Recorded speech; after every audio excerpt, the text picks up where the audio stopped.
สบายดีสบายดีพ่อแม่ป้องป่ายพี่น้องเบิร์ดสุขุสุขคนมื้อนี้ก็มาพบกับช่องของน้องนิกกี้สาวลาวอีกแล้วเด้อจ้า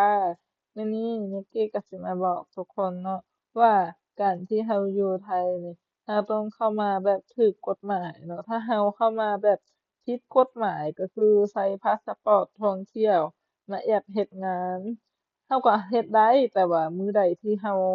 ถูกตำรวจจับเราสิ ถูกส่งกลับลาวแต่ก็สิติดแบล็คลิสต์ห้ามเข้าไทยนะทุกคนสมมุตินะเจ้าเฮ็ดงานผิดกฎหมายนี่เพิ่นสิห้ามเข้าไทยประมาณปีหนึ่งถึงเจ้าสิบอกว่าเจ้าไปสแตมป์บัตรอยู่บ้านแหลมอยู่ภาคกาดหรือว่าอยู่สระแก้วทุกเดือนแต่เจ้าใช้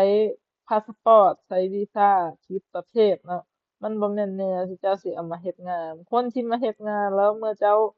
เฮ็ดไปได้จักเดือนหนึ่งนายจ้างให้เจ้า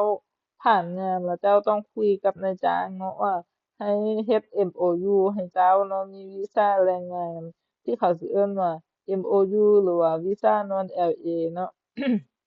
มันสิอยู่ในไทยได้ประมาณ2 ปีแล้วเจ้าก็ต่ออายุในไทยได้อีก2 ปีรวมเป็น4 ปีแล้วเจ้าก็ต้องเฮ็ดงานที่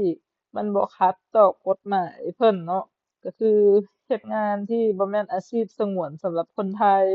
เฮ็ดงานกรรมกรเฮ็ดงานแม่บ้านเฮ็ดงานขายของหน้าร้านเฮ็ดงานขายของหน้าร้านนี่เอกสารมันก็สิใช้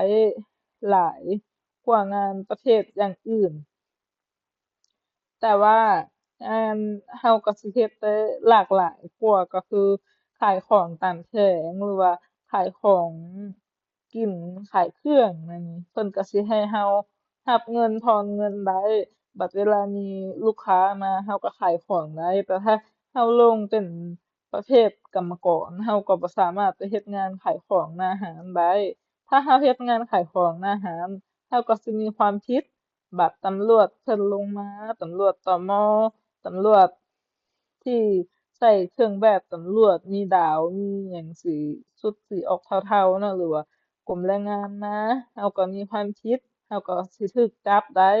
แต่ถ้าข้อยบ่ถูกจับก็แปลว่านายจ้างเพิ่นเคลียร์ให้เพิ่นก็สิเสียเงินรายเดือนให้เราแล้วเราก็สิถูกหักเงินคือเก่าเราก็บ่ได้สิทธิประโยชน์หยังเนาะแบบ นายจ้างเบี้ยวค่าแรงเราก็เรียกร้องหยังบ่ได้เพราะว่าเราเฮ็ดผิดแต่ถ้าเราเฮ็ดถูกต้องตามกฎหมายเราก็เรียกร้องได้ส่ำคนไทยเด้อจ้าสบายดี